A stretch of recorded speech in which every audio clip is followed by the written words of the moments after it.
StreamYard. Okay, there we go. Where you broadcasting from? Let me tag me. um, I gotta go on my phone. I think it's on my personal page. Okay. Yeah, it Oops. should be on my personal page. Hey everyone, and welcome back to another episode Mhm. of Surviving the Shift.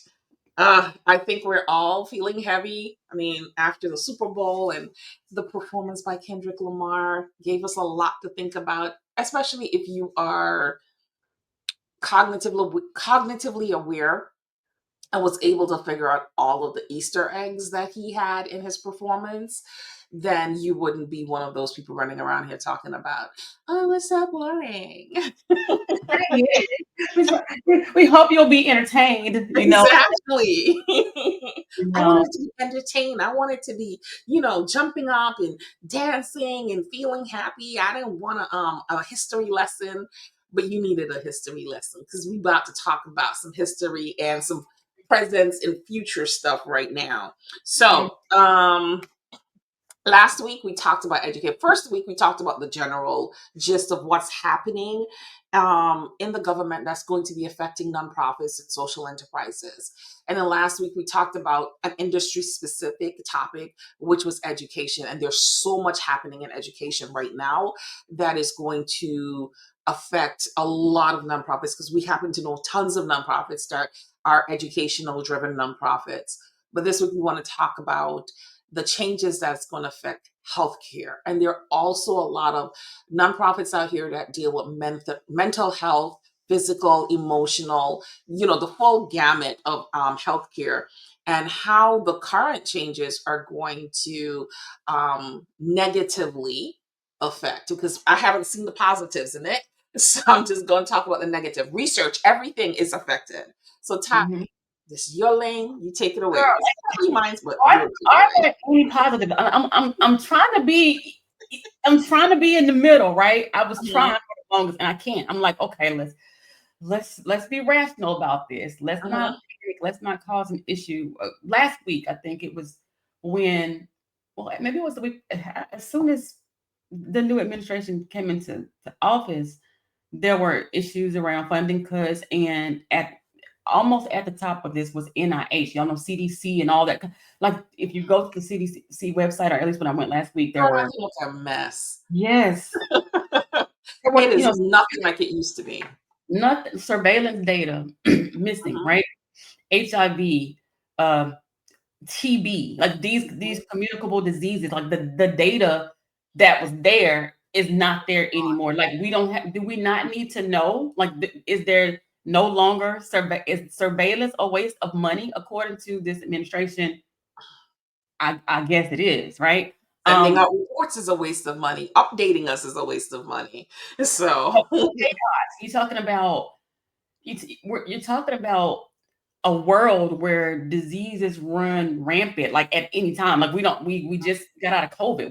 We have to be in the know, but we're not going to be, because we're disconnected from from the World Health Organization, right? mhm, Vital information that we once saw on CDC's website is not there anymore.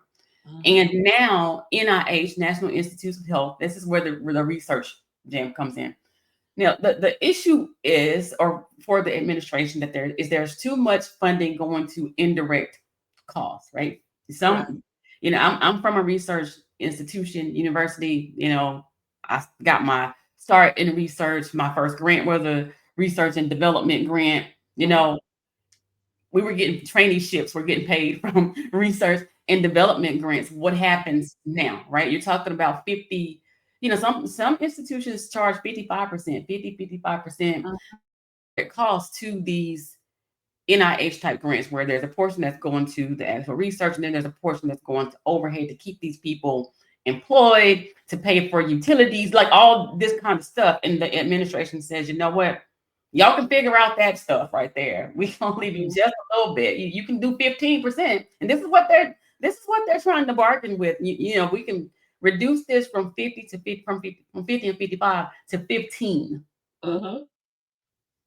What happens What You happens don't have a if lot of research. you don't have a So lot? all the cancer research, the AIDS research, muscular sclerosis, all of these different things that ail our population at an alarming rate doesn't get attention. And the thing is, when you think about these diseases, and I worked for a while in preventive medicine, right? Mhm, And a lot of research dollars went to prevention, to education and prevention. mhm, So you're talking about, you have some that are direct research, but you have some that are kind of scattered out over here. Who's most affected by these diseases and these illnesses? These whole people. P-O, mhm, not O-O-R, because you can't afford the O and the R, right? Like the people who are most affected by things like HIV, like mhm, cancer, like diabetes, like lupus, like all this stuff mhm. that research dollars are going to be missing from. Yeah, I think it's the purge. I'm like, oh my, like is this, I don't. Again, we're surviving. We're not. I'm not talking about sacrificing ourselves for what's going on. Right. It feels like Mhm, it's the purge. Okay, if we get rid of these things, if we keep mhm. people out of the know, if we Right. take surveillance data away from the public websites, the Mhm. youth behavior risk factor survey You're has right. been around for 35 years. Mhm, 35. I teach on the birth is and the why birth is. And I'm like, okay, you go right there and you look at adolescents' health and you look at mental health and how it affects young people, and you look at smoking behavior and you look at promiscuity, all this kind of stuff that you find in this database mhm. that is no longer there. That is no longer there. Now, this administration, I don't even know where to start, but their priority is to cut funding. Got funding. Yeah. We're going to cut some funding, and we're going to put funding where we think it is best served. But serving, Who? like who are you going to serve with this? Now, if you're taking the funds and you're saying, okay, well, we're going to reinvest, we're going to put it back into research, and maybe this particular cancer research is going nowhere. So Mhm. maybe we're going to reallocate it and we're going to put it over here. Okay, well, Right. maybe that kind of makes sense. But you're saying National Institutes of Health,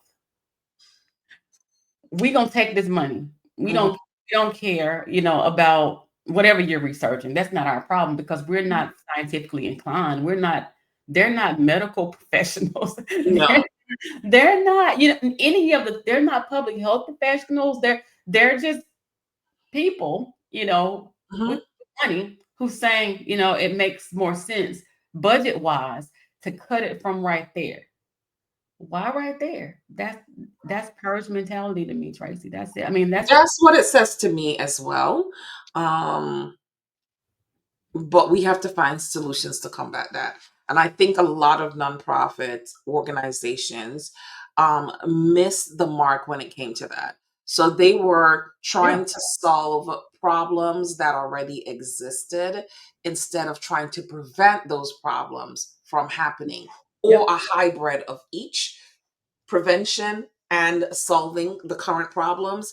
And I Mhm, think this is a great um, opportunity for some of these nonprofits to get into private research, mhm. right? And looking to raise money so that they can do it on their own. If the government doesn't want to do it, somebody else You has to gotta take do the it. mantle, because we can't just leave society out here without the necessary information. And I know it sounds like a daunting task, because like you're asking me to raise millions of dollars, um to do what? you know so it may seem like an overwhelming task for a lot of nonprofits, and they may not have the capacity again to do it on their own. Mm, it's the capacity piece. I think that for so long, community-based organizations Hmm. have shied away from the scientific approach, and Hmm. that's what, like, nothing that we do on a community-based organization level is evidence-based enough. Hmm. And I think that's one of the problems, because when you're talking about outcomes and you're talking about impact and you're talking about things that you have to measure and you talk about evidence and you're talking about scientific method and you talk like community-based organizations, like what, like we just want to have a mentorship program, like we Right. just want to We're just trying to raise awareness about cancer. We're not involved at that level. And because we're not, this is what is happening. Right. So now when it's cut from the federal government and you can't get pass through funding to raise awareness so that people can get tested, early prevention education for breast cancer and can go and do this thing. Now you're like, oh my God, what do we do? But if we were to come back to, okay, well, we're community-based organizations, but we still have to learn, the inner workings of whatever the issue is that we're addressing. Like we have organizations right now that say, okay, we're here for suicide prevention, but don't understand terminology around suicide prevention. Don't know what suicidal ideation is. Wouldn't know what a Beck Depression Scale was if you gave it to them. Right. So how are you addressing suicide prevention if you don't understand suicide, right? If you don't understand, how are you addressing cancer? And you're just, okay, well, my cousin died of cancer, so I created this foundation for cancer, but can you go a little bit deeper? Like, do you even Well, understand? it's usually a surface level thing, and I think it's because people don't know what they don't know, Mhm. right? And when you tell people how to fill the gaps of what they don't know, it just seems like work, Yep. You right? don't know It work. seems like work. And I know people are going to get tired of hearing me say this, but this is where 1 plus 1 plus 1 plus 1 equals 4. Okay? You have to start merging some of these organizations together. Yep. Together, you're going to be stronger. One organization has to have a true scientist on it. One organization needs to have somebody who is very, very uh, fluid when it comes to research and research, writing research papers. I'm not talking about like the ones you wrote in college. I'm talking about real research, right? Scientific research, understanding the terminologies like Ty talked about. Somebody who's a medical personnel. You got to bring, it's not wiping out your nonprofit. It's not taking anything away from you. It's actually going to make your organization stronger. And I know Mhm. people are probably asking, well, okay, all that's well and good, but the money is still a big factor. If you join together and you can come And together with right with a cumulative plan of how you're going to move forward, how you're going to do things around prevention, how you're going to do things around existing problems, the community will also come together and support your organization. I think everybody's focused on grants, and they're running scared because grants are not available, especially the Mhm. federal government grants right now. They're not available. But donations should have always been a big factor in your organization, right? It should have had its own line item, right? Donations, individual donations, annual donations, like donations, like 4 line items. Donation is the umbrella, and then what type of donations are you going to be getting should have been singular line items under Mhm. that. Mhm. So this is the opportunity to get back to that. And Mhm. yes, acquiring donations or donors is a skill set that a lot of people don't have, but it's not a hard skill set to learn, right? I mean, I mean, I think for most, founder EDs, they're doing just all the things. right? So if I'm doing so much, like when do I have time to go out and cultivate donors and do this thing? And it's so much easier to sit at my desk and submit a grant application. Mhm, That's what people are thinking, right? And I tell people all the time, grants should be on in your budget, mhm, your hierarchy of funding. If you're going to involve grants, and you don't have to, it should be the very last thing mhm. because you don't have any control over it. The No, things that you don't have control over should be the last thing. very last thing. I have control. If I'm going to get that's my work. Mhm. If that person says no, I'm going to go to the next person. Next person. Because I have more control over that. Yeah. I don't have control over the president saying we're going to cut this funding or the foundation saying, you know what, we've changed our funding direction. Mhm, I don't have mhm, control over that. So that's why that should be the very last thing. We've become so dependent on it because it felt easy. And then I feel sorry for a lot of organizations, Tracy, who have, like, I mean, even the universities, they've got my alma mater, Mhm. we're probably the top 2 schools in the country with research dollars. Mhm. We're a research institution. Mhm. They're like, "Oh my god," and I'm like, "Yeah, even y'all billion-dollar Mhm. institutions should have diverse funding Yep. portfolio. You around here talking about, oh, NIH pays for everything. Doesn't Mhm. make sense. How are you going to continue your You're institute not. when they're telling you can't charge 50 anymore, you gotta charge 15 and you don't even know how to go and get other monies. Mhm. What are you gonna do? I mean, with smaller organizations, the dependency definitely shouldn't be as as big, but somebody tricked y'all into doing it. And like we gonna depend, Yeah. you got on. I talk about the Matt Lisco guy all the time with the question mark jacket on. It's like, get a grant, get a grant, get a grant. Everybody's like, oh me, I want a grant, whatever, sitting up late at night. I think I should get a grant for this, whatever. And Mhm. before you knew it, grants kind of overwhelms your budget. Mhm. Now you're sitting here like, what am I supposed to do? Like you said, collective impact, getting with other organizations, tapping into their resources. Now, don't show up Mhm. ragged. Don't show up as a bad partner because that's another I think thing. I had to explain to someone today what that word meant. Raggedy just ain't no good. Just out of What shape. is it? I always hear Ty say that word. What does that word mean?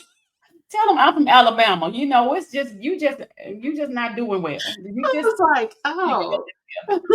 I gotta said, it means exactly what it sounds like. And they were like, no, seriously, what does sounds raggedy, right? It sounds like that's what it is, right? When you're trying to form these relationships with other organizations, you have to also do your part. So if Mhm. you're already lazy and raggedy and you don't know what's going on, get a little bit together first before you go, because nobody wants to pull a whole bunch of people who don't have it going on. So what do you bring to the table to this partnership of yours? Mhm. Like Tracy said, well, somebody needs to have a strong scientist or someone with that kind of background. Somebody needs to know how to evaluate. Somebody needs to know how to run successful programs. Somebody needs to know Mhm. how to do so. And if you don't have it in your organization, what do you have? Well, maybe I don't have someone who knows how to evaluate, but my program manager is off the chain, so maybe we can get together and Mhm. make this work together because you are stronger together. Mhm. And with funds being limited like they're going to be, You have it's, to come together as a my team. camera went off. I don't know Yeah, why. I don't know. I don't know why my camera went off. Because nobody wants to see me. Hold on. Technology. I don't know. Let's see. Let's see. Can you see my chair? Nope. See Nope, nothing. I nothing. don't know. I don't know why. It says looks like your can. Please, okay. Click at the camera button. Okay, y'all, we live. That's what happens when you be live. And stuff. Yeah. I don't know where the camera button at. Like, where the camera button, girl? I don't know. Where the camera?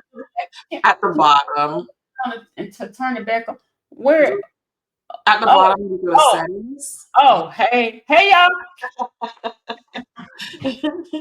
Yeah, Oh yeah, that was me. Sorry, so I just messed up the recording. It's good. that's fine. That's life. Yeah, but coming together to create collaborative impact is definitely going to be a key component to the success of healthcare organizations. So anybody who's in the healthcare industry, whether it be physical health, you're doing stuff like helping people to lose weight, you're helping people to manage their diabetes.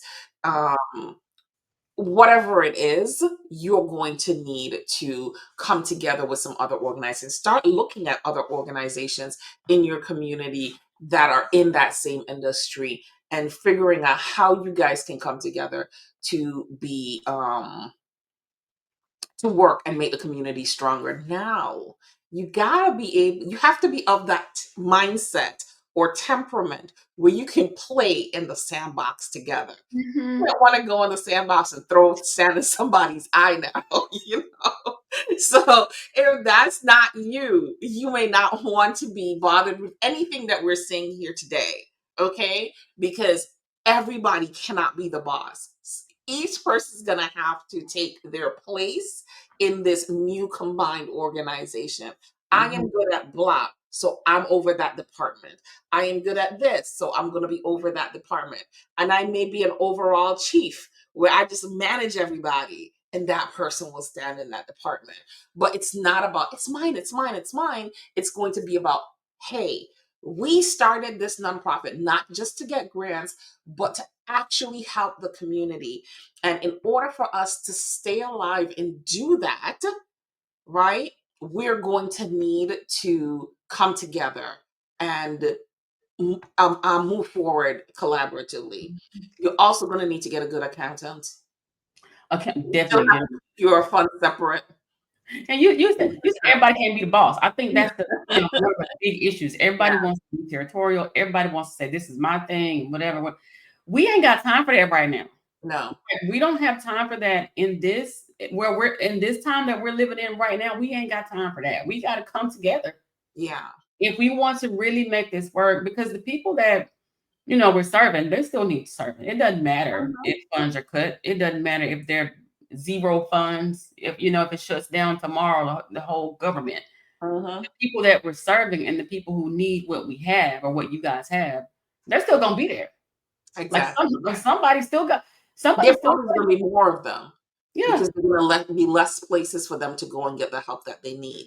So your traffic is more than likely going Yeah. to increase, and so you have to be ready. And I Yeah. think that's why Ty and I decided to, because we were just having a casual conversation one day, and we were like, "Listen, this is going to be a big problem." And then we came up with surviving the shift, right? And we're like, "Okay, let's get out here and try to help these nonprofits survive the shift that is coming." Right? So that you can stay afloat. Hopefully, in 4 years, the shift will have passed. We are hoping, We okay? don't know. But we don't know. Yeah. Right now, we don't know nothing And about, except for all of the bad things that are happening. And we don't want it to be doom and gloom. We don't want people to feel hopeless because we're not trying to add to anybody's mental stress. Because I know we're all stressed out right now. I went to the store yesterday and I left most of the things on the grocery shelf. you're like, look, Okay, I I'm was just like, done. I said, I'm just gonna lose some weight. That's all. Because I'm not buying that for that I'm price. There's just no done. way I'm buying it. Mhm. And there's some things, of course, that you're gonna have to spend money on. You have to spend money on it. But what I went to buy yesterday was optional. And I was just like, you will stay right there. I will not hit you anymore. We're good. Next. And I went to buy whatever else I need. There were several things I left on the shelf yesterday Yeah. because now to me that's a luxury product and I don't need it. It's not luxury tasting. It's just something you may like to eat. But so just think about that. Like, I don't need it to survive. If I don't need it to survive, okay, then we're We're not gonna leave getting that it. on the shelf. And Right. So there's gonna be a lot more. Like I don't eat eggs, right? You froze time. I think I'm from my with the same thing with your organization. I keep putting the same things with your organizations though. You have to Yeah, look at what you need, like what's the necessary thing. yeah, exactly.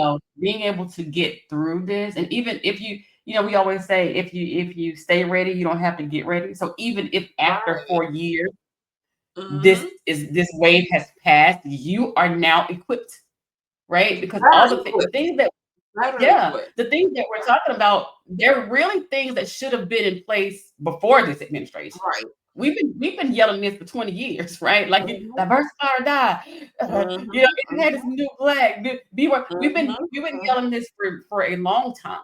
You Yeah. should never be depending on just one stream of revenue. You should Mhm, never go out as an organization by yourself. You should have community partners. You should have mhm, if you are going to be strong in the community, you should be visible in the community. There should be some type of coalition or collaborative that mhm, you're part of so that you can get the work done that you're supposed to be doing. mhm. This is nothing new. Like the Right. directives is nothing new. There Mhm, should be some people on that's connected with you in your circle who know more than you. You should have a scientist somewhere around. You should mhm. have an accountant somewhere around. Right, That's because you should have had that guest speaker. So you should have a roster already of people who you can now call on to say, hey, we need to join forces in a real way to enact real change within our community. right? The surveys still need to be done. We still need to know how many people are dying from breast cancer, how many people are surviving breast cancer, how many people are getting breast cancer, at what age they're getting breast cancer. Still need to know all those factors so that we can prevent other people from falling into the same trap. Okay, so whatever is happening over there in the federal government should not, I shouldn't say directly, but it should not prevent us from Mhm. moving forward as Mhm. a community to do what is necessary to protect ourselves and our Mhm. future generations. Mhm. Yeah, And this that's kind of just where it is. this is time for, nonprofits to rise up. Mhm. This is not something that should cripple us as a a nonprofit community. It should be okay. Well, y'all are doing it. We got it. We got this. Right. And I think it was you in the first session that we had. You're talking about why nonprofits were Why even nonprofits were created. created, right? Because there Mhm. were things that these people couldn't do, or they didn't have the hands to do it. So voila, there you are. Mhm. And here, but we've reversed it so much where we're depending on them On them, to do right? it for us instead Yeah. of the way that it was formed to. Nonprofits were really grassroots community activist organizations, basically. They went out there and they got things done, right? They saw a need and they filled the need. I think right now, and of course, I am not one for poverty in any sense of the word, okay? But I think that right now, too many leaders are just thinking about filling their own pockets and not truly the impact that they're supposed to be having on the community. You can do both. You can live a decent life where you're not needing your nonprofit services or any other nonprofit services, but you also have to make sure that you're taking care of the community that you said you wanted to serve, taking care of the problem that you said you wanted to solve, right? It's about, remember, I always talk about mission drifting. You cannot be mission drifting all over the place, right? You can't chase the money. That's not what nonprofit is about. It's not about chasing the money, it's about chasing the problem and solving the problem. Mhm. And Okay? stop selling out for every new grant. But like Mhm. I don't want. Where's my? I mean, people call Tracy. People call and say, "Okay, can I get a grant? Like, what do you want a grant for? What are they giving me grants for? That's what I want. What's your mission, dog? Like, what is it? What were you formed to do? What problem were you formed to solve? Quit chasing. And this Mhm. is why we're struggling. Yeah. And like you said, a lot of organizations, especially as of late, people start them to line their own pockets. They start it for their Mhm. own and going totally against what nonprofits are supposed to be, because you're Yeah. not supposed to start a nonprofit for personal gain. Even though if Yeah. you work and you bring in some revenue, yeah, you can draw salary. That's what you do. You Mhm. at work. That's what people do when they at work. They draw salary. Exactly. But folk are doing this because they're saying, okay, I need to get rich first. I need to get my money first. And, Mhm. and let me go get a grant so I can see if I can get this, if I can bite me a little bit off. Let me do some fundraising. And forgetting about who we said we were going to serve and who we said we were going to take care of. Right now, where we're talking about marginalized communities, we're talking about folk who, certain administrations, not necessarily have to be this one. This is not, again, this is just what happens when new administration takes. But now this is a little bit rough right here. Now this one, now this one is a little bit. I've been through a couple of them. This one a little bit rough, but that's to be expected. Some of that is to be expected. Where you're thinking, okay, we're here to serve a certain demographic, and that's what I was established for. And the government says this demographic no longer, is what we want to serve. It's your job to say, you know what, we don't care. We're gonna do it anyway. This is what we were formed to do. So why are you so, don't get stressed out because the government says they don't want to support it. You got to find a way to do it. All Oops, right. I'm on mute. Sorry. Yes. So, yeah, I think that is it. So, what's the takeaways from today? One, collaborative One, impact. collaborative impact. Collaborative. Get you some friends. Yes. Get you some, and Tracy, probably COVID. I don't know, because it took a lot of us inside. Uh-huh. Probably, stopped us from making friends with people. Like, okay, Yes. Yes. It did. It really, really did.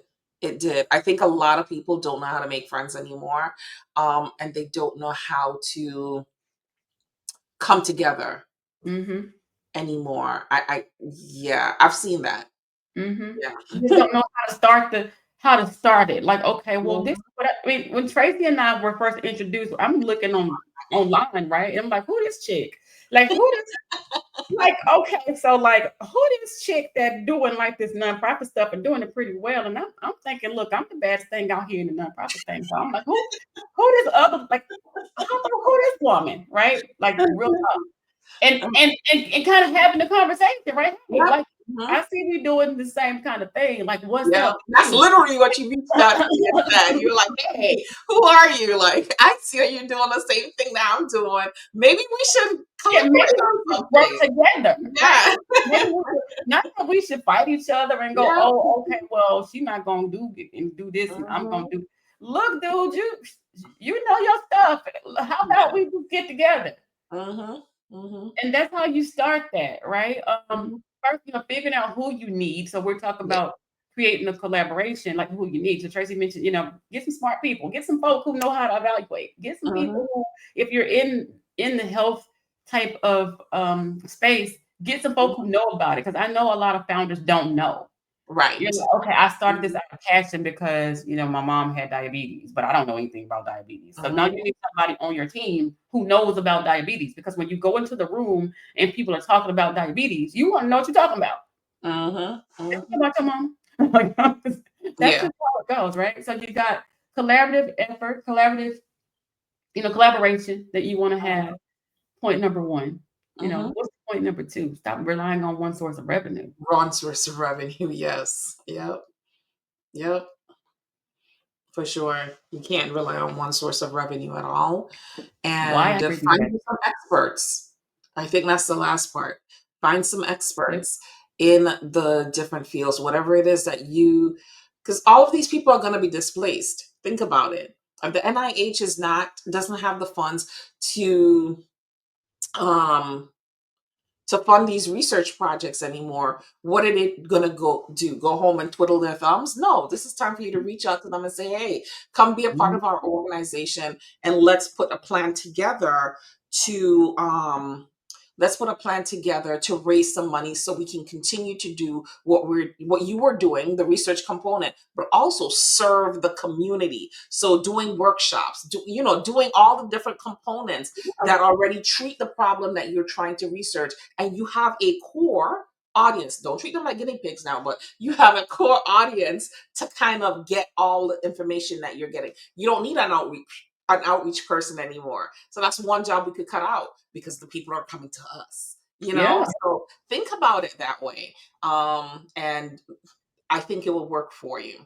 But yes, so please go on over and join our Surviving the Shift Facebook page, or group. Sorry, it's a Surviving the Shift group that we have, and what we're going to be doing. Do you want to tell them what we're going to be doing? Yeah, so in a couple of weeks, we're going to roll out some programs, right, to help you guys survive the shift. So we talked about health, we talked about education. There's like a list of spaces that you guys are in that surviving the shift might look a little bit different. So, and if you're, depending on what you're doing, your team is going to look a little bit different. But with these programs, we help you to realize who that team is and how to move you forward so that you can actually survive the shift. It's not just, I'm showing up and I'm saying, can you be my friend? Let's do this No. work.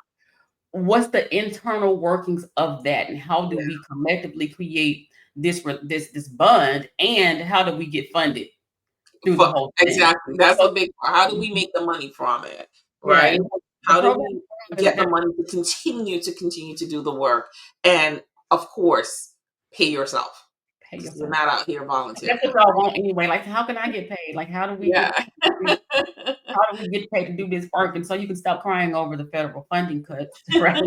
And bring it together. So with the programs that we have, I think the core of it is to really show you how your community can be resourceful in helping you to survive.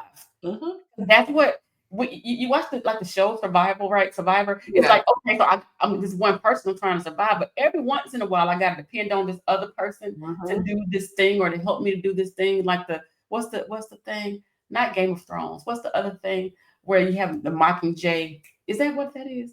Oh, No, Mockingbird. what's Mock- the what's that?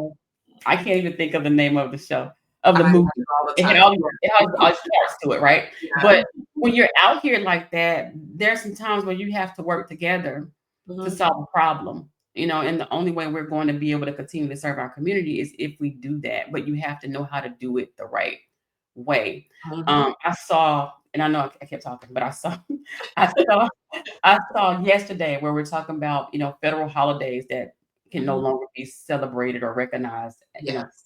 I saw Veterans Day Mhm. on the list, Care about and nobody. They don't care I'm about like, Veterans Day? You have organizations who are serving nobody. veterans, right? Y'all, and Lots I would of think, organizations. A yeah, lot I of. would think that because that is a governmental program that y'all ain't got to worry about funding, but you do. Yeah. And how you It's serve. sad. It's So, really sad. And these people need help. They need the help. And really and truly, that is one program they should not stop funding. I'm like, dude, Yeah. what is the problem? Like, we can't even recognize the veteran. Like, what is going on? Like, what's happening? But Yeah. you gotta survive it, right? You want. Uh-huh.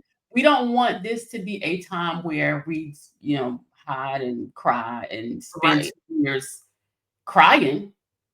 Because if we spend 2 years crying, we're gonna lose. We're Yes. gonna, we're gonna I lose. already see some people trying to give up already. I'm like, I don't know about you guys, but that's not for Yeah, me. ain't no give up I'm on not built like that. gonna I'm live gonna out. go out fighting. It's gonna be that's life for the rest of our life, period, Yeah. right? Mhm. But you have to make it that. So when you start hearing stuff, and I know stuff is, I try to stay away from the news, but I can't. Yeah. Who I we are. think everybody at this point is trying to stay away from the news because it's Yeah, so depressing. but But we yeah, really can't because we have to know. yeah, you So have to know what's going on. when you see things, you just think about like, what's your plan? Mhm. And that's what our program does. Like, what's your plan for this? So if they came tomorrow and said, you know what, this little money you got, even if you were at you were getting some funding from a corporation that says we're rolling back DEI, and you have a after school program for Black and Brown kids, and they say, you know what, we can't support this anymore, and they were giving you money every year, you were looking for a continuation, and they're saying, oh, oops, 2025, we can't continue that. Mhm. Most people will cry and, oh my God, what am I going to do? No, I can't do this work anymore. But there are ways that you could still solve the problem. And there's still ways that you could be funded for this thing without that, Yeah. which is You're gone again. a revenue. Everybody's like coming into your organization so that one thing don't make you okay, well, cool, good. All right, I don't want to do that reporting anyway. I'm going to go over here and do this. Right. Right. But yeah, that's the gist of the program, right? So we're going to take the different industries, we're going to break it down, we're going to take you through the process so you're not making mistakes because making mistakes can cost you more money than the program would cost you, right? And to take you step by step through the program, showing you how to build the collaboratives, all the paperwork that you need to have in place to make sure you're protecting yourself and the other people are protected from you as well, right? And making sure that we show you how to get to the money, keep the money, take that money, flip that money, and keep that money making money for you. Because I think that's the stage that a lot of people need to get to is to get money and have that money make money for you. Mhm. And most nonprofits are not there at this time. And then we don't just leave you, we actually hold your hand for the rest of the year till December. Okay? Something So like that. we have For the regular. next year, a whole like a Yeah. whole year Because in we advance, want to right? make sure we're invested in your success. We want to make sure that you're not stressed out. You got to preserve the edges, right? So we don't want your edges to fall out. So we want to make sure that we're with you through the while. We can only take but so many people in the program in that case, right? Because we don't want to be stressed out either. So So it's going to be a short number. I think we're still throwing around between what 10 and 20. 10 and 20. No Yeah, more than 20. yeah. Oh, No we more than 20. cannot do Mhm. more than 20 people in the program because it's going to be intense, right? Again, this is holding your hand and being like, okay, this is what you need to do. Here's what you need to do. We sit in under some of your meetings, that kind of stuff, and get you through the process so that you are able to keep your nonprofit. Because we know that a lot of you have put your retirement and your Mhm. savings and your kids' college funds into these nonprofits. And if the nonprofit goes away, so does all of that. So we're trying to help you to preserve your dollars as well while still impacting the community. So Okay. yeah, That's surviving the shift. Go like the Facebook page. I mean, join the group. Oh my Facebook god, group. Pay the yeah. bill. Go join the group. All right, bye everyone.